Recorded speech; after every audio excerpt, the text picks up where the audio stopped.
மறவாத நினைவாக இன்றைய இறை மன்னா. அன்பிற்குரியவர்களே, ஆண்டவர் இயேசு கிறிஸ்துவின் இறை ஆசீரும் பணிவுடன் கூடிய அன்பான வணக்கங்களும். லூக்கா நற்செய்தி 9வது அதிகாரம் 18 22 முடிய உள்ள இறைவார்த்தைகள் இன்றைய நற்செய்தி வாசகமாக நமக்கு கொடுக்கப்பட்டிருக்கிறது. இவ்வாசகத்தின் மைய கருத்தாக இயேசு நமக்கு யார் என்று சிந்தித்து பார்க்க இன்றைய நாள் அழைப்பு விடுக்கின்றது. நேற்றைய நற்செய்தி வாசகத்திலே இவர் யாரோ என்று ஏரோது மன்னன் இயேசுவை காண வாய்ப்பு தேடினான் என்று சிந்திக்கையிலே விவிலியத்திலும் கூட பல்வேறு இடங்களில் இவர் யாராக இருப்பார் என்று பலரும் கேட்ட கேள்வியாகவும் சிந்தித்தோம். ஆனால் இன்றைய நற்செய்தியிலே இயேசுவே தன்னை யார் என்று மக்கள் சொல்லுகிறார்கள் என தனது சீடர்களிடம் கேட்கிறார். அன்பானவர்களே, இன்றைய நற்செய்தி எவ்வாறு தொடங்குகிறது என்றால், இயேசு தனித்து இறைவனிடம் வேண்டிக் கொண்டிருந்த போது அவரோடு இருந்த சீடர்களிடம் இவ்வாறு நான் யார் என்று மக்கள் சொல்கிறார்கள் என இயேசு கேட்பதாக அமைந்திருக்கிறது. இறைவேண்டல் செய்யும் போது எதற்காக இக்கேள்வியை கேட்க வேண்டும்? இப்புதிர் இறைவேண்டல் செய்பவர்களுக்கு மட்டும் புரியும். காரணம், எப்பொழுது நாம் இறைவனிடம் வேண்ட நேரத்தை ஒதுக்கி அமருகிறோமோ அப்பொழுது ஏகப்பட்ட எண்ணங்களும் சிந்தனைகளும் நம் மனதிற்குள் ஓடிக்கொண்டு இருக்கின்றன. அவைகள் யாரையோ மற்ற ஒருவரை பற்றி இருக்காது. அப்படியே இருந்தாலும் நம்மோடு தொடர்புடையதாகவே இருக்கும். நமது சிந்தனைகளும் எண்ணங்களும் நம்மை சார்ந்து நமது குடும்பம், பிள்ளைகள் என நம்மை சுற்றியே அமைந்திருக்கும். கவனித்து பாருங்கள். காரணம், இறைவன் நமக்கு கண்ணாடியாக இருக்கிறார். அக்கண்ணாடிக்கு முன் அமரும்போது நம்மை பற்றி நாம் புரிந்து கொள்கிறோம், அல்லது நாம் எப்படி இருக்கிறோம் என்று யோசிக்கிறோம். மேலுமாக அவரது சாயலில் படைக்கப்பட்டிருக்கிறோம். அவரே நமது ஒரிஜினல் சாயல். அவரது சாயலில் உருவாக்கப்பட்டிருக்கிற நகலாகிய நாம் நமது அசலை பார்க்கின்ற போது, நேரம் ஒதுக்குகின்ற போது நமக்கு தேவையான ஆற்றலை, எனர்ஜியை பெற்றுக்கொள்கிறோம் அல்லவா? இயேசுவும் இறைவனோடு தனித்திருக்கையிலே தன் தந்தை கடவுளிடம் தன்னை பற்றி அறிந்து கொள்கிறார். ஆக தன்னை பற்றிய மக்களின் கருத்து என்னவாக இருக்கிறது என்று தன் சீடர்களிடம் வினவுகிறார். ஆனால் அதற்கு மறுமொழியாக சிலர் திருமுழுக்கு யோவான் எனவும், சிலர் எலியா எனவும், சிலர் முற்காலத்து இறைவாக்கினருள் ஒருவர் உயிர்த்தெழுந்துள்ளார் என மக்கள் கூறுவதாக சீடர்கள் சொல்கிறார்கள். இவ்வசனங்கள் நமக்கு உணர்த்துகின்ற செய்தி, இப்பதில் மொழிகள் எல்லாம் மனிதர்களுடைய புரிதலும் அவர்களுடைய மதிப்பீடுகளும் என்பதை நற்செய்தியாளர் நமக்கு பதிவு செய்கிறார். மக்களை பொறுத்தவரையில் அவர்கள் புரிந்து வைத்திருப்பது இதுவே. சரி, அப்படியென்றால் வேறெதும் பதில் மொழி இருக்கிறதா என்றால் இருக்கிறது. அது என்னவென்றால், இயேசு நீங்கள் நான் யார் என்று சொல்லுகிறீர்கள் என்று குறிப்பிட்டு கேட்டபோது பேதுரு நீர் கடவுளின் மகன் என்று உரைக்கிறார்.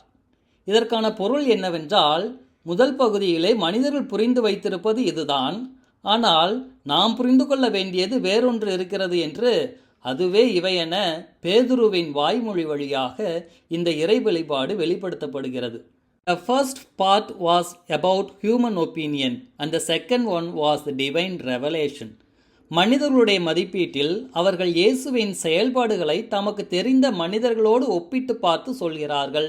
தமக்கு தெரிந்தவற்றிலிருந்து புரிந்து கொண்டதை வெளிப்படுத்துகிறார்கள். ஆனால் நாம் புரிந்து கொள்ள வேண்டியதும் அறிந்து கொள்ள வேண்டியதுமான மறையுண்மையாக இயேசு என்பவர் யார் என்பதை இறை வெளிப்பாடு மூலமாக நற்செய்தியாளர் எடுத்துரைக்கிறார். ஆனால் நற்செய்தியில் இயேசு சொல்வதோ, இந்த மறையுண்மையை யாரிடமும் சொல்லாதீர்கள் என்று சொல்லுகிறார். ஆமாம் போங்க, இந்த உண்மையை சொன்னால் என்னைய பைத்தியக்காரன்னு சொல்கிறாங்க அப்படின்னு சில பேர் சொல்வதை நாம் கேள்விப்பட்டிருக்கலாம். உண்மைதான் அன்புக்குரியவர்களே. இயேசு சொல்வதோ, மானிட மகன் பலவாறு துன்பப்பட்டு இறந்து உயிர்த்தெழ வேண்டும் என்று சொன்னால் அவர்களால் புரிந்து கொள்ள முடியாது.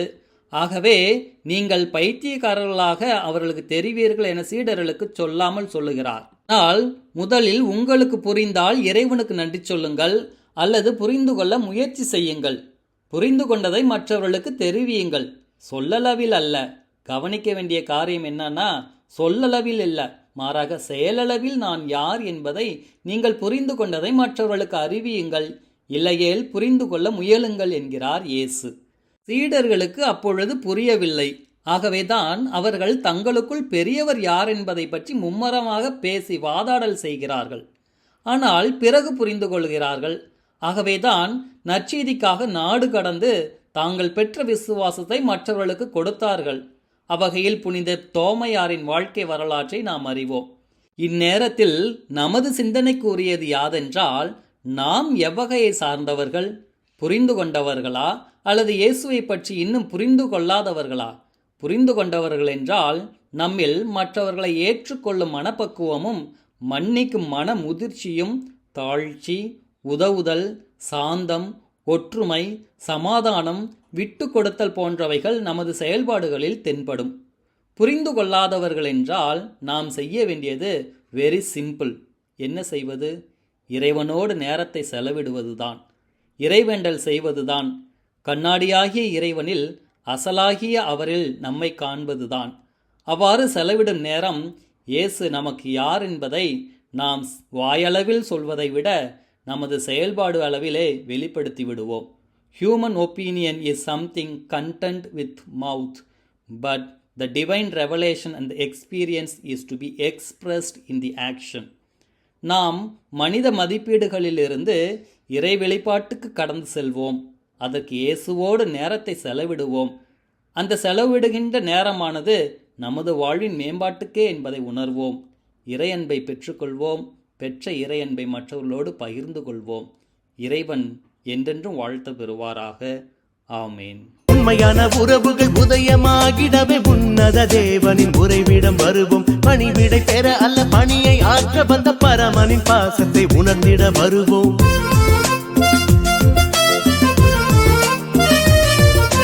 உண்மையான உறவுகள் உதயமாகிடவே உன்னத தேவனின் உறைவிடம் வருவோம். பணிவிடை பெற அல்ல பணியை ஆற்ற வந்த பரமனின் பாசத்தை உணர்ந்திட வருவோம். அவரே நம் குயவர், நாமோ மண் கலயம். அவரே நம் குயவர், நாமோ மண் கலயம். அவரது கரங்களால் வனைந்திடும் மனிதராய் இணைந்திட மகிழ்ந்திட ஒன்றாய் கூடி வருவோம். இறைவனின் அகில சாட்சியாவோ ஒன்றாய் கூடி வருவோம். இறைவனின்